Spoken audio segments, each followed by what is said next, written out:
Bien, sean bienvenidos a este su espacio expositivo con Tulio Reyes Miranda, haciendo entrega del comentario de la lección de esta semana, la lección número 11. Ya nos quedan dos lecciones. Esta sería la antepenúltima lección que estaríamos estudiando por este trimestre, que lleva por título Apostasía e Intercesión.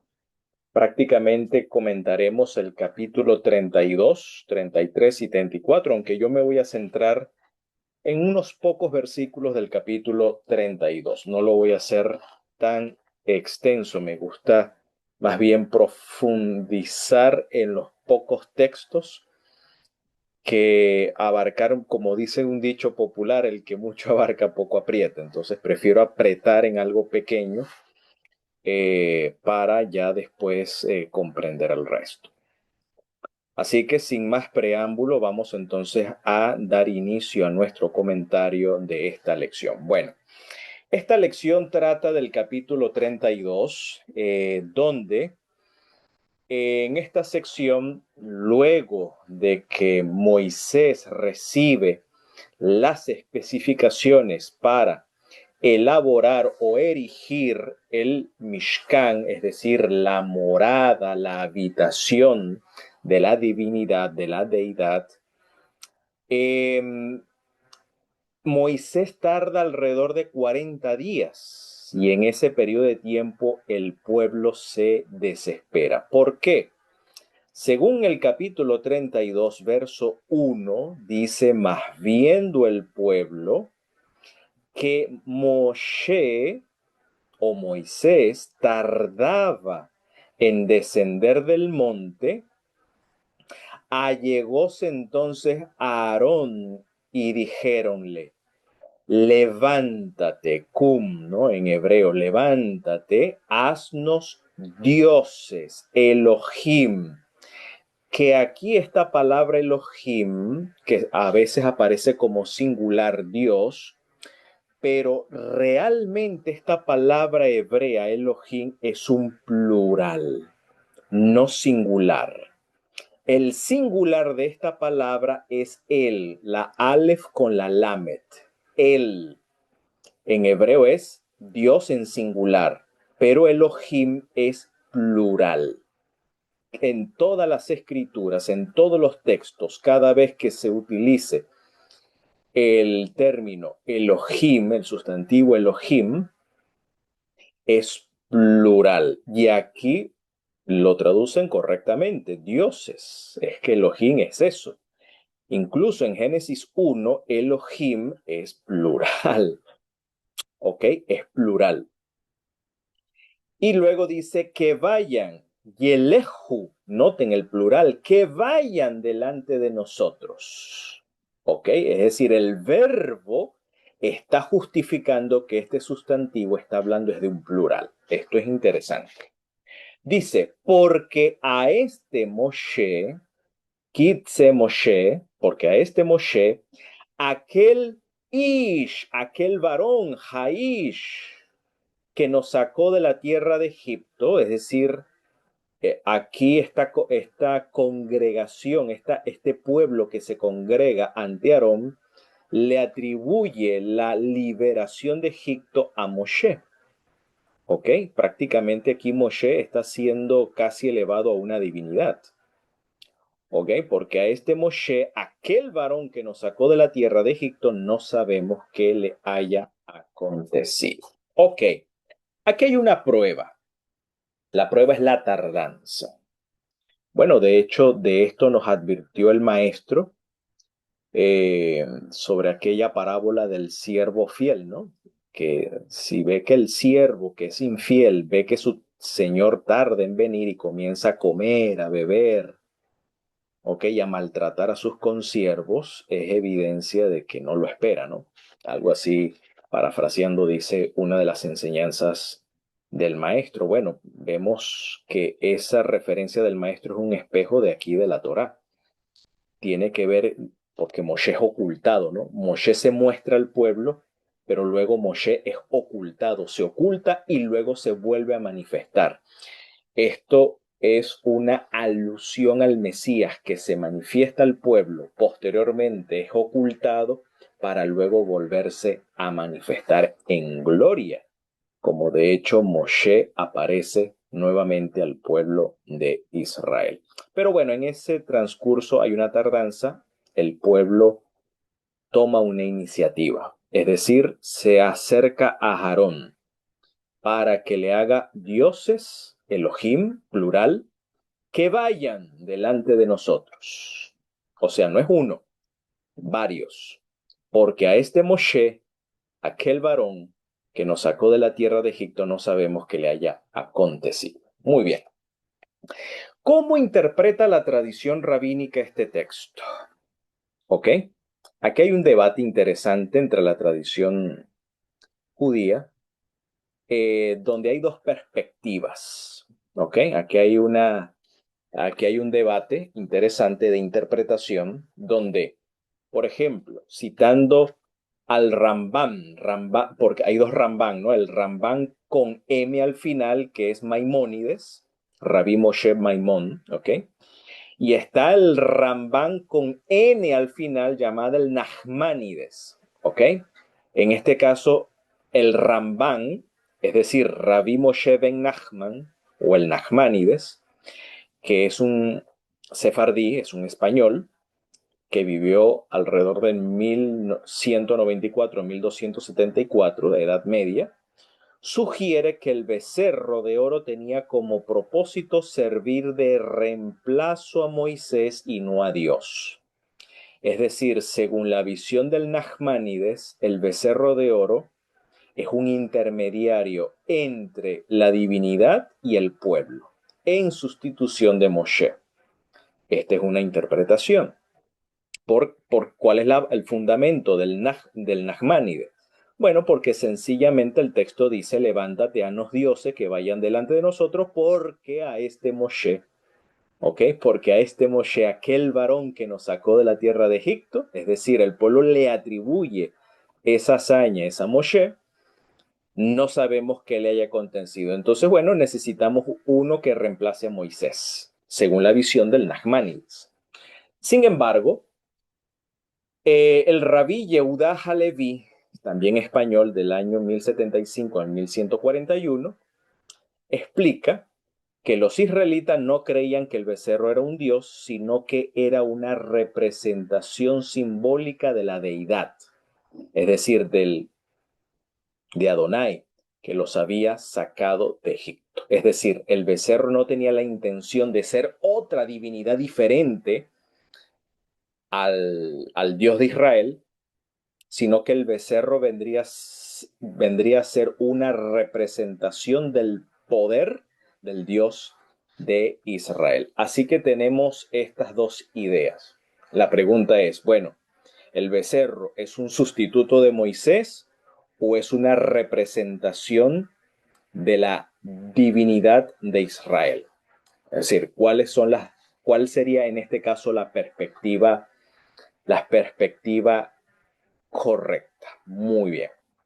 Primeramente, para llegar a una conclusión, yo hay que comenzar por el fundamento. Quiero decirle pues a la audiencia que nos sigue, que sigue este canal, eh, seguir el fundamento es, vamos primero a entender el texto en su contexto sociocultural en el momento en que el texto se produce. Porque cuando uno logra entender el contexto, el texto se nos hace fácil y cobra sentido. ¿Ok? Entonces aquí elucubrar y bueno, y tratar de entender, no, sencillamente hay que entender la cultura de la época. Eso nos va a ayudar enormemente a discernir el mensaje bíblico. Muy bien.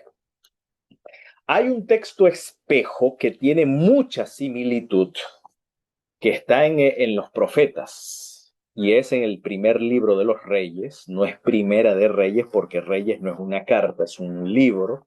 Por lo tanto, no digo primera, sino primer libro de los Reyes. En el capítulo 12, versos 26 al 27, se habla de una disidencia del rey Jeroboam en relación al rey Roboam, que era rey de Judá, y Jeroboam era el rey de las 10 tribus del norte, en contraste con el rey Roboam, que gobernaba en Judá. Dijo Jeroboam en su corazón, es decir, Jeroboam tomó medidas para que las 10 tribus del norte no se adscribieran al culto en Jerusalén, es decir, en Judea. Entonces Jeroboam eh, planificó una disidencia, esto fue con intención y alevosía, es decir, esto fue un pecado de comisión, ¿ok? Donde dijo en su corazón, ahora se volverá el reino a la casa de David, es decir, a Judá.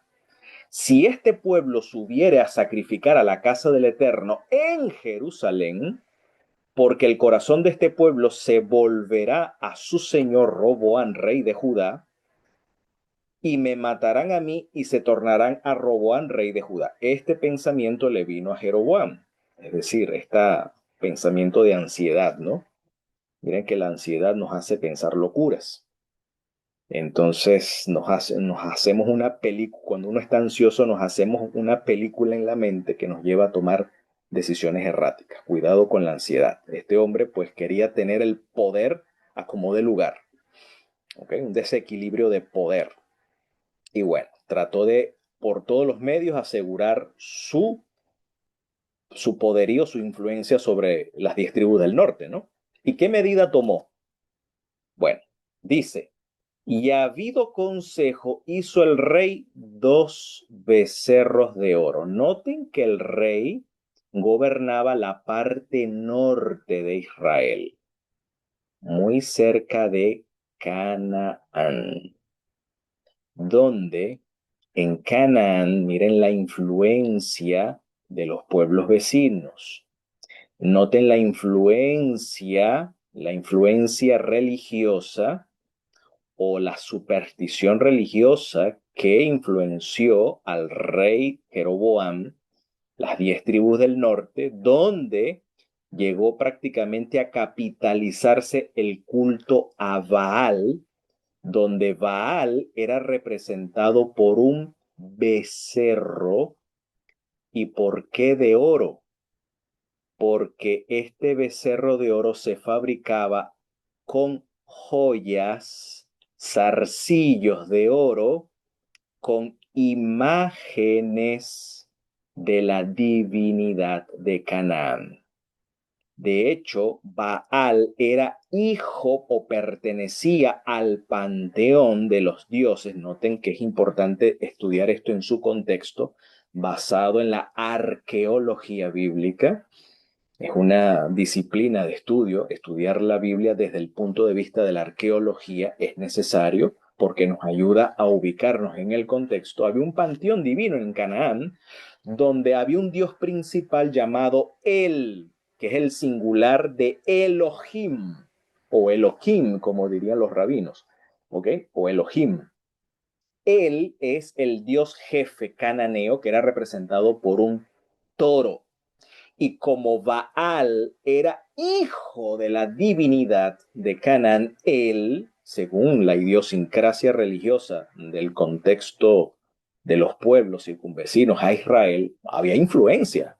El texto nos lo está diciendo.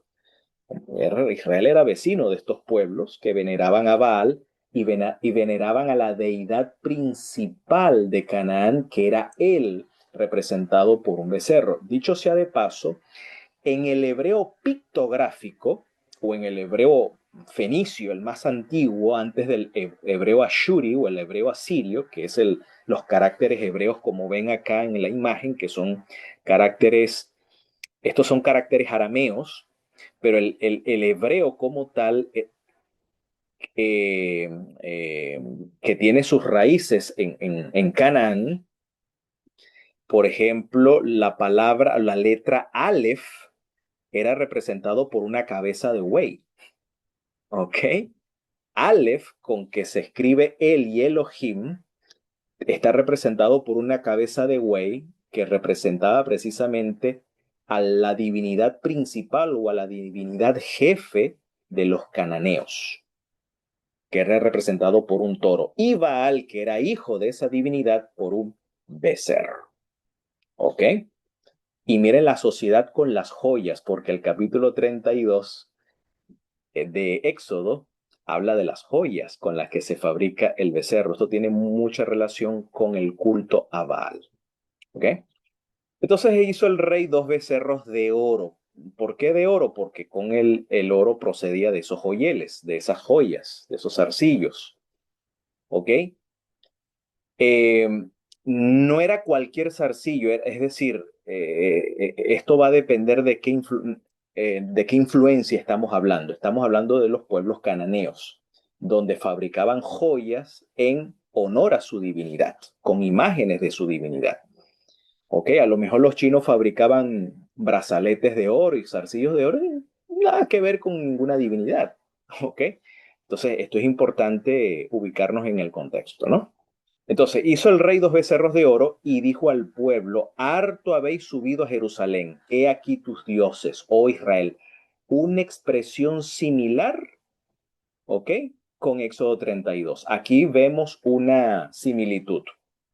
Becerro de oro, al cual se le llama tus Elohim, oh Israel, plural, que te hicieron subir, el verbo hicieron, te hicieron subir varios, pluralidad, de la tierra de Egipto. Y puso el uno en Bet-El y el otro en Dan. Está en la parte norte, ¿ok? Lo que posteriormente llegó a conocerse como Galilea. Y esto fue ocasión de pecado, lejatat. Esto fue ocasión de pecado porque el pueblo iba a adorar delante del uno y del otro hasta Dan. ¿Ok? Esto es disidencia porque el pueblo, es decir, el templo estaba en Jerusalén, donde Roboán era el rey. Pero para cortar cualquier relación con el reino del sur, Jeroboam se inventó esto. Pero ¿por qué dos becerros de oro? Ok, fíjate que aquí el rey hizo dos becerros de oro para representar a las deidades o a los poderosos que sacaron a Israel de Egipto. Y en este caso fueron dos. No eran uno, ¿ok? Sino que fueron dos, dicho sea de paso. Hizo también casa de altos, es decir, casa de culto. Se hizo sacerdotes de la clase del pueblo que no eran hijos de Leví. Es decir, el rey Jeroboam puso sacerdotes que no eran descendientes de Leví. Entonces instituyó Jeroboam de paso un moed, un encuentro, una cita en el mes octavo, que en la Torá el mes octavo no figura. El mes octavo no figura como no hay ningún encuentro en el mes octavo. Los meses de encuentro es el mes de Abib, el mes de Sibán y el mes de Tisri, que es el séptimo mes, o mes de Tanín en lenguaje cananeo. Pero el mes octavo no. Pero bueno, aquí Jeroboam se inventó una fiesta. Se inventó el Halloween. Bueno, estoy exagerando, ¿no? Bueno, se inventó una fiesta en el mes octavo. Se inventó la Navidad. A los 15 días del mes, conforme, ¿ok? A los 15 días del mes, en el mes octavo, conforme a la solemnidad que se celebraba en Judá, y sacrificó sobre el altar. Así hizo en Betel, sacrificando los becerros que había hecho. Ordenó también en Betel sacerdote de los altos que había ofrecido. Entonces, aquí, ¿qué hizo Jeroboam? Se fabricó unas deidades, becerros, a la semejanza del culto a Baal. Número uno. Número dos, se inventó una fecha de festividad. Se inventó un altar. Se inventó unos sacerdotes que no eran legítimos. Y se inventó una casa de culto que no era en Jerusalén, sino en Betel. ¿Ok? Y Y por lo tanto, esto pues obviamente le fue imputado por pecado, como dice el texto, y prácticamente esto es un acto de rebelión. Esto es un acto de rebelión. Esto no es no es un pecado así, digamos, liviano, no, esto es una rebelión, ¿ok? Un acto de rebelión, es decir, estableció un nuevo orden, un nuevo sistema religioso, opuesto totalmente al de Jerusalén. Otros sacerdotes, otra casa de culto, ¿ok? Otras divinidades, becerros de oro, ¿ok? Otra, otro día de encuentro, otra fecha de encuentro que no era el establecido por la Torá. En fin, esto es otra religión prácticamente. ¿Ok? Otra religión, otro sistema religioso. Esto es disidencia, esto es apostasía, esto es rebelión a la palabra de Dios. ¿Ok? Totalmente. Ahora bien, según el Salmo 106, parece confirmar o darle razón al rabino Yehuda Halevi y no al Nachmanides.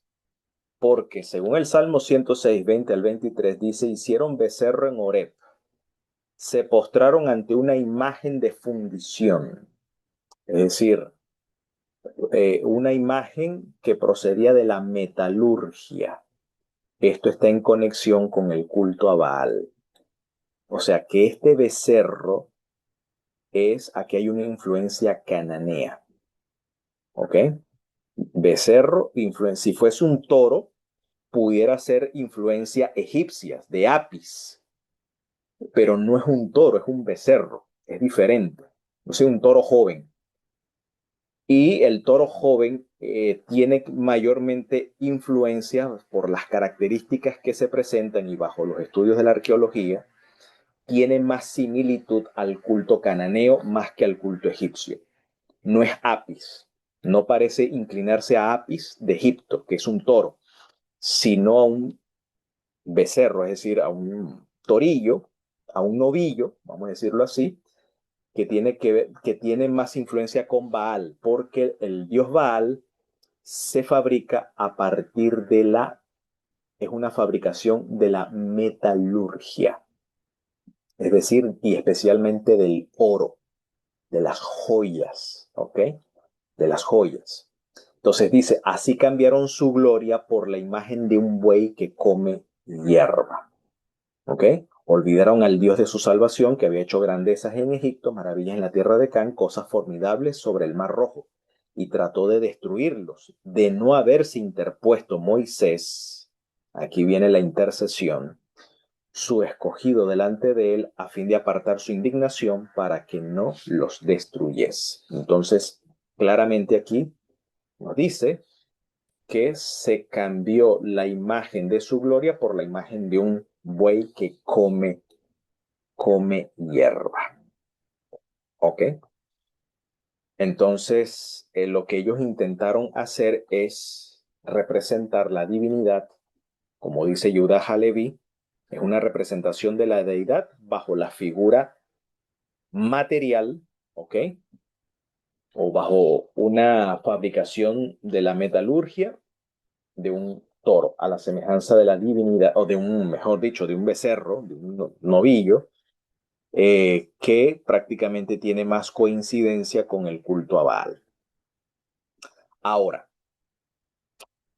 según Elena White, la idolatría, ¿ok? La idolatría procede, no es tanto fabricar el ídolo o la escultura, sino la idea que está detrás. O sea, la idolatría es un pensamiento de herejía, es una falsa concepción de la deidad. Dice ella, por ejemplo, citando en el conflicto de los siglos en la página 583 y también en versión electrónica, ¿no? Y también que de hecho el conflicto de los siglos cita más bien es el boletín de la Conferencia General del 15 de febrero de 1895. Dice ella que es tan fácil hacer un ídolo de falsas doctrinas y teorías como de fabricar un ídolo de madera o de piedra.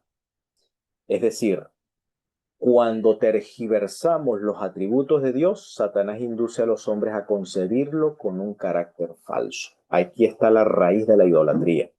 La idolatría tiene que ver con las ideas, las imágenes que nosotros fabricamos en nuestra mente. Pero una mente pervertida, una mente distorsionada, es decir, paradigmas falsos paradigmas, doctrinas falsas, teorías falsas. ¿Ok? Incluso una tergiversación de los atributos de Dios nos induce a concebirlo con un carácter falso. Ahí es donde está la raíz de la idolatría. Los ídolos, según ella menciona en The Signs of the Times, 13 de enero de 1904, una página 3, párrafo 7, dice, los ídolos no eran más que la creación de su propia imaginación perversa. O sea, la idolatría está aquí, en la imaginación torcida, ¿no? Los ídolos no eran sino las imaginaciones de sus propios falsos conceptos y por lo tanto no eran más que representaciones de sí mismo. Es decir, como dice el proverbio, así lo dice el libro de Proverbios, pensabas, ¿ok? Pensabas que yo era como tú. Es decir, pensabas que yo, Adonai, yo el Señor, era como tú, es decir, según tu imaginación. Quiere decir que a veces podemos correr el riesgo de reducir al Ein Sof, al Dios infinito, según nuestras limitaciones de la mente humana y corremos o bajo los paradigmas de nuestra propia religiosidad o los paradigmas impuestos por el dogma religioso. Cuidado con eso. Cuidado con eso. ¿Ok?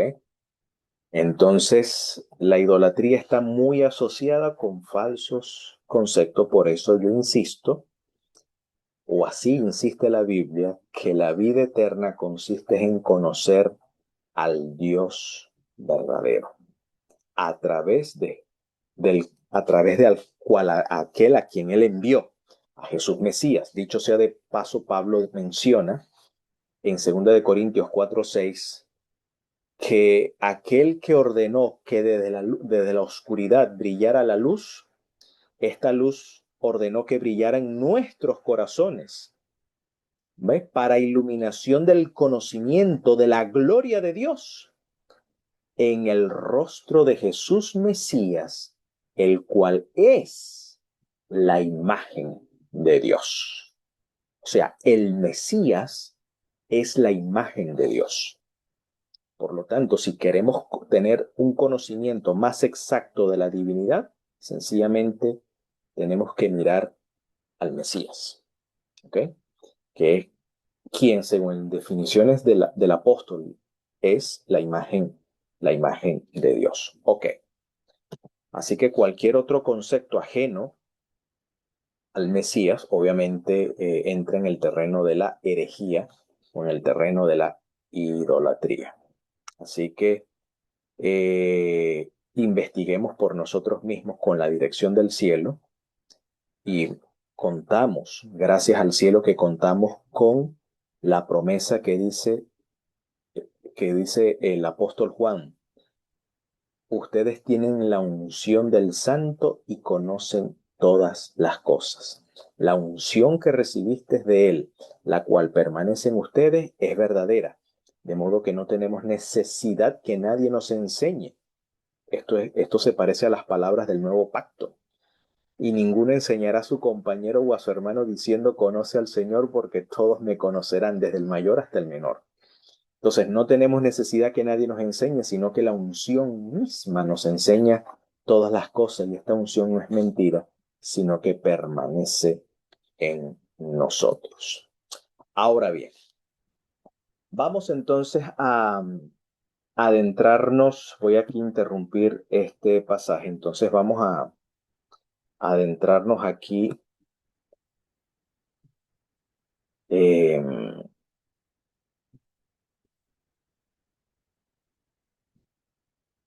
al texto. Déjame aquí compartir. Entonces, leemos. Entonces vio el pueblo que tardaba Moshe a descender del monte, ¿no? Y se reunió el pueblo. Aquí dice Vayi, Vayi, Vayikajel, que quiere decir y se congregó el pueblo.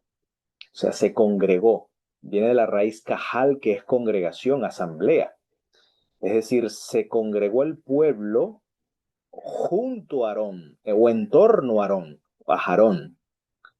¿Ok? Y dijéronle a él, le hablaron a él, ven o levántate, cum, levántate, haz para nosotros Elohim, dioses, y Elehu, que vayan, plural, ¿no? Que vayan ante nosotros, pues este Moshe, el varón que nos trajo de tierra de Egipto, ¿ok? No sabemos qué fue de él. Y dice luego, Vayomer Alejem a Aarón, y dijo a ellos, a Aarón, quiten los zarcillos. ¿Por qué los zarcillos? Recuerden que estos zarcillos fueron las prendas que tomaron de Egipto. Muchos de estos zarcillos fueron las prendas que tomaron de los egipcios de Egipto, ¿no? Oro, plata, en fin. Según el capítulo 11, ¿no? Cuando el Señor dice, da la orden, vayan y tomen del pueblo oro y plata, ¿no? Bueno, parte de estas cosas se construye o se elabora el santuario, ¿no? Pero aquí dice zarcillos, el oro, hazahav, que en las orejas de sus mujeres y sus hijas, estos hijos usaban aretes, usaban zarcillos en sus orejas, y vuestras hijas, y traedlos a mí. Este texto habla de una influencia en cierta manera cananea, porque, bueno, y también de los pueblos circunvecinos, pero especialmente cananeos, porque es que iba a mencionar específicamente el oro, y no la plata, y no otro metal, ni el bronce, sino el oro, porque Baal, así que aquí hay una influencia mayormente de cananea. Aquí hay un sincretismo religioso, pero predominantemente cananeo, ¿ok? Y por eso esta conexión con la lectura de Primera de Reyes, aquí hay una similitud y hay una conexión en estos dos relatos, ¿ok? Que de hecho, dicho sea de paso, este plural que aquí vemos, los dioses que vayan delante de nosotros, está haciendo alusión a Primera de Reyes, 12 de los dos becerros de oro. Aunque en el relato aquí se habla de uno, pero parece inducir es al relato de Primera de Reyes, porque hay similitud, ¿no? Y también de la apostasía que instituyó Jeroboam al hacer un sincretismo religioso en las tribus del norte. Por eso la inclinación de las 10 tribus del norte hacia el culto de Baal. ¿Ok? Era la divinidad predilecta de las 10 tribus del norte. Entonces, aquí vemos una similitud, porque está hablando, este relato está haciendo alusión a esa apostasía. ¿Ok? Entonces, aquí hay un texto espejo, vamos a decirlo así, y muy correlacionado. Entonces, cuando dice, tomen el oro de sus orejas, de sus mujeres, de sus hijos y de sus hijas, y tráiganlo a mí. Porque la divinidad de Baal era representado por un becerro de oro, ¿ok? Y que los devotos de esta divinidad tenían a una divinidad que ellos podían tocar a través de sus joyas, ¿ok? Porque estas joyas de oro, ¿ok? Llevaba la imagen de la divinidad de Baal, ¿ok? Esto tiene que ver en este contexto. No estamos hablando de usar zarcillos hoy en día, que esto es idolatría, no tiene que ver el asunto, ¿no? Hoy en día la gente usa prendas más que todo, bueno, por otras razones, por vanidad, por qué sé yo, por verse bien, en fin, por estética. Pero aquí los zarcillos no eran ni por estética, ni por verse bonito, ni por vanidad. Era una forma o una expresión de piedad y de devoción a su divinidad. ¿Ok? Ya son dos mentalidades diferentes. ¿Ok? Lo digo, bueno, porque hay hermanos que a veces caen A veces son obtusos, ¿ok? De que se arrancan se basan en un texto, caen en una bibliolatría, ¿ok? En un biblicismo extremo, sin entender el contexto del asunto. Entonces, eh, yo soy partidario de que al aferrarnos a un texto, no, aquí está escrito y así dice la Biblia, entonces escrito está, sí, pero ese escrito está, tiene que ir asistido y acompañado por un contexto sociocultural para, pues, nosotros verificar si es aplicable en este caso. Es decir, lo que quiero en pocas palabras decir, que yo no me puedo fundamentar en Éxodo 32, verso 2, para prohibir el uso de zarcillos o el uso de prendas, porque son dos contextos diferentes. El contexto de Éxodo 32 estamos hablando de que los zarcillos era el instrumento de devoción hacia una divinidad, en este caso a Baal específicamente. Hoy en día nadie que use prendas está pensando en Baal, obviamente, ¿ok? Entonces, son dos contextos diferentes, a eso es lo que me refiero. Entonces no podemos utilizar este texto como caballito de batalla para prohibir las joyas, por así decirlo.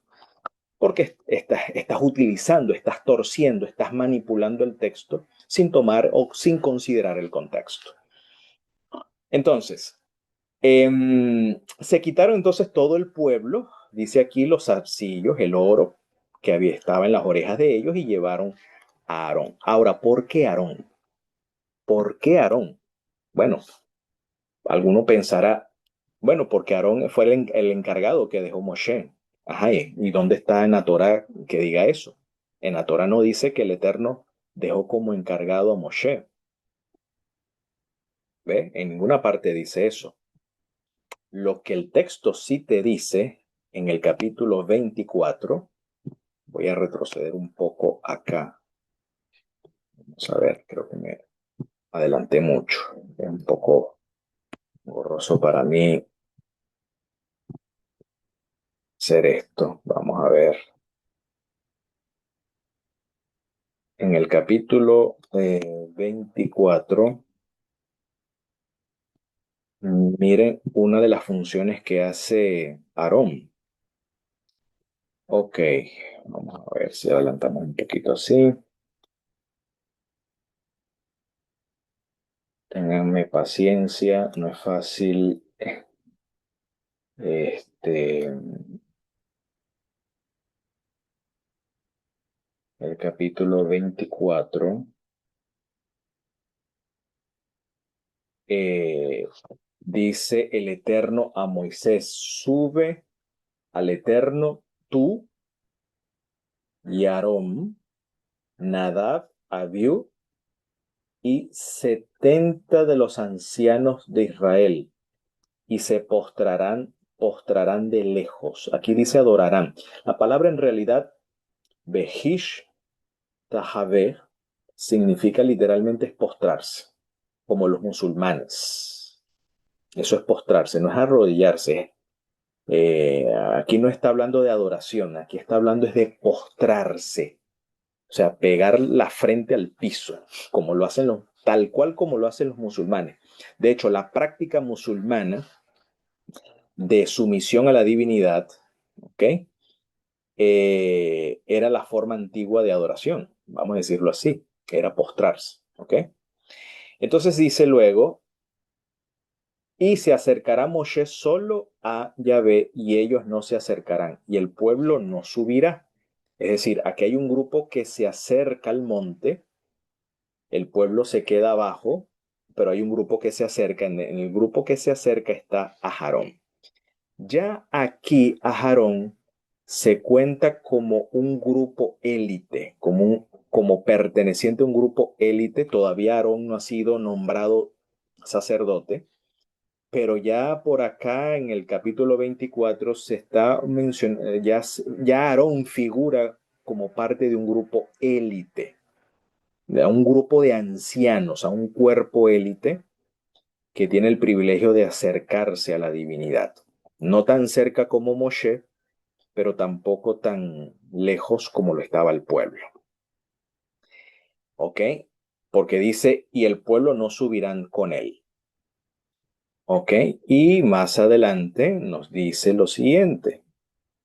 Más abajo nos dice en el verso, y subió Moshe y Aarón, Nadab y Abiú y 70 de los ancianos de Israel y vieron al Elohe Israel, vieron al Dios de Israel, ¿ok? Y bajo sus pies como, aquí dice como suelo de piedra, en realidad dice como una creación, dice que masé, es decir, como una hechura o como una creación. Según los rabinos dicen que esta es la Merkabah, el trono de zafiro. Dice, vieron como una hechura, aquí maasé no es suelo, suelo en hebreo es adamá. No está hablando del adamá, está hablando de una hechura, de una creación, de algo fabricado, ¿no? En este caso los rabinos dicen esto se refiere es a la Merkabah, al trono. Es decir, vieron al trono como piedra de zafiro, color azul cielo, como semejanza de los cielos cuando está claro, que cuando no hay nubes. ¿Ok? Y dice, y contra los príncipes de los hijos de Israel, ¿ok? No extendió su mano y vieron al Dios, al poderoso Jaelohim, ¿ok? Comieron y bebieron. Es decir, aquí Aarón participa como un grupo cercano que ve la divinidad. Prácticamente los que disfrutan de la cercanía de la divinidad son los ministros del culto, en este caso los sacerdotes. Ahora, ¿por qué se le acerca entonces a Aarón según el capítulo 32? ¿Por qué Aarón? Porque ya el pueblo ve en la figura de Aarón un sacerdote y según la arqueología, los responsables en el culto cananeo, es decir, en el culto a Baal, los responsables de la fabricación, es decir, de la elaboración metalúrgica del becerro de oro, en este caso son los sacerdotes. Por eso, por eso llaman a Aarón, por eso que el pueblo se junta a Aarón, porque ya el pueblo ve a Aarón con esa función bajo este precedente, porque tuvo el privilegio de acercarse, y no solamente de acercarse, sino también de ver el trono divino, el trono de la divinidad. ¿Ok? Entonces, y sin experimentar muerte. ¿Ok? Así que ya el pueblo ve en Aarón este reconocimiento. Y según la costumbre del culto cananeo, el sacerdote era el responsable de elaborar o de fabricar esta divinidad de fundición. ¿Ok? Entonces, por eso vemos lo importante de cuando uno lee el texto, entendiendo el contexto sociocultural, nos ayuda a enriquecer un poco más el texto bíblico. ¿Ok? Entonces, y pues Aarón acepta tal reconocimiento, como lo vemos aquí el texto, porque según Deuteronomio 9 dice que el Señor se enojó incluso contra Aarón. ¿Ok? Se enojó contra Aarón. Quiere decir que Aarón acepta ese reconocimiento, ¿no? Entonces aquí lo que vemos es un sincretismo. No es que se está adorando a Baal, sino que no es que se está adorando a Baal, sino que se está representando al Dios de Israel con el Dios cananeo de Baal. ¿Ok? Aquí hay un sincretismo religioso. ¿Ok? De la cual Primera de Reyes, con la historia de Jeroboam, pues viene a confirmar en este caso la intención del relato. ¿Ok? Y que por lo tanto cualquier forma de sincretismo religioso dentro de la Torá es una violación o una rebelión directa contra el pacto, ¿ok? O contra el decálogo, por así decirlo, que prohíbe tajantemente cualquier escultura o fabricación. ¿Okay? Cuando dice no te harás imagen, la palabra pesel se refiere no te harás escultura, es decir, algo fabricado, algo elaborado, ¿ok? Para postrarse delante de ellos. Muy bien. Entonces, Aarón acepta tal reconocimiento y por eso él se encarga de darle forma al oro que recibe, ¿ok? Él se encarga de darle forma. Eh, y no es que no es que tuvo Aarón una debilidad de carácter, no, no se trata de una debilidad de carácter, es que Aarón también tiene una imagen falsa de la divinidad. Imagínate tú, un líder religioso o un líder tiene una concepción falsa que arrastra a un pueblo precisamente a esa imagen falsa.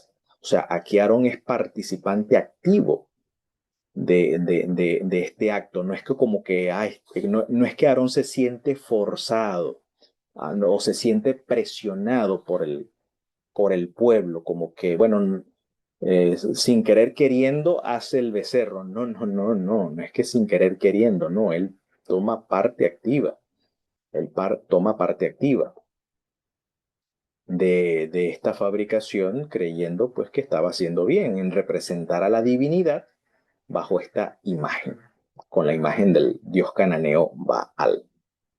¿Okay? Esto es lo que el relato nos intenta decir. Entonces dice, se quitaron todo el pueblo los zarcillos del oro, ok, llevaron a Aarón, tomó de mano de ellos, dio forma, ok, Vayatzar, es decir, le dio el molde a él con el buril y lo hizo Egel Mazdeja, es decir, becerro de fundición, es decir, el metal presionado al fuego para darle forma. Y dijeron, estos Elet, Eloheja, plural, estos son tus dioses, oh Israel, que te sacaron de tierra de Egipto. Y vio a Aarón, y de paso edificó altar delante de él. Imagínate tú. O sea, edificó altar delante de él. O sea, que Aarón toma parte totalmente activa, ¿no? En esto. Y llamó a Aarón y dijo, Hak Ladonai, o sea, fiesta para el Señor. Majer, es decir, fiesta para el Señor mañana. Ahora, ¿qué hicieron? Fiesta del Señor para mañana. Pero aquí el Señor se refiere al mismo becerro que ellos fabricaron. O sea que este becerro es una representación de Yahvé, de Adonai, del Señor. ¿Ok? Y madrugaron al día siguiente y sacrificaron ¿qué cosa? Holocaustos y ofrecieron pacíficos, shelamín, y se sentó el pueblo a comer comida sacrificada, es decir, de estos holocaustos y pacíficos. Recuerden que en la Torá los pacíficos, el pueblo come del sacrificio, en los pacíficos especialmente, y el pueblo come de estos pacíficos, a comer, a beber, porque si es a beber, se servía, el pueblo tenía licor, ¿ok? Así que el pueblo participaba del licor aquí. Y dice, y se levantó a divertirse, lesajek. Esto es una mala traducción, porque la palabra lesajek literalmente significa copular. Esta palabra se utiliza cuando la esposa de Potifar, cuando acusa a José, dice, traíste a un hebreo para que se burlara de nosotros. Es la misma palabra, esta palabra hebrea que aparece acá, acostándose conmigo. También esta palabra es la que se utiliza en relación cuando el rey Abimelech ve por una ventana a Isaac, dice, divirtiéndose con su esposa Rivka. No, ahí la palabra divirtiéndose no tiene que ver con como coqueteo, ¿no? No, está hablando, no. El rey Abimelech vio copular, o sea, pudo ver que Isaac intimaba sexualmente con su esposa Rivka, entendiendo pues que estos no eran hermanos, como me habían dicho, estos no son hermanos, estos son marido y mujer, ¿ok? Así que aquí la palabra está hablando con copulación, a copular, y esto es precisamente característico, comer, beber y copular el culto al dios Baal. Así que, mis queridos, en este texto se está presenciando un culto a Baal, pero es un culto a Yahvé, es fiesta para el Señor. Pero esta fiesta para el Señor tiene las características de un culto cananeo. ¿Ok? Esto es característico del culto cananeo.